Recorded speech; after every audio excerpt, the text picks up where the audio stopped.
Home maker అంతే. ఇంట్లో పని చేసుకుంటూ పిల్లల్ని చదివించుకుంటూ అట్లా ఉండేదాన్ని.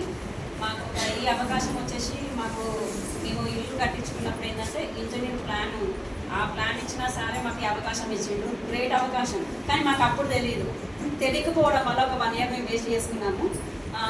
థ్యాంక్ యూ చెప్పుకోవచ్చు సురేందర్ రెడ్డి సార్ అనేసి. Thank you so much sir. Next ఏంటి అంటే ఈ అవకాశం మాకు బెటర్ అనేసి ఒక 1 year తర్వాతకి అర్థమైన తర్వాతకి అనిపిస్తుంది కదా, సార్ వాళ్ళు డాక్టర్, వాళ్ళు వీళ్ళకు అవసరం, అమ్మ సార్ డాక్టర్ అనమాట, వీళ్ళకి అవసరమా అనిపిస్తుంది కదా. ఇప్పుడు సార్ క్లినిక్ పోతే డబ్బులు వస్తాయా, ఇంట్లో కూర్చుంటే డబ్బులు వస్తాయా? క్లినిక్ వెళ్తేనే డబ్బులు వస్తాయి కదా. అంటే ఓన్లీ యాక్టివ్ ఇన్కమ్ జోన్లో ఉన్నాం మేము కూడా. కాబట్టి ఏంటి అంటే పాసివ్ ఇన్కమ్, సార్ చెప్పినందుకు పాసివ్ ఇన్కమ్ జోన్ రావాలి అంటే బయట అయితే నాకైతే అవకాశం లేదు అనేసి 1 year తర్వాత మాకు అర్థమైంది ఈ అవకాశం దీంట్లో ఉంది అనేసి.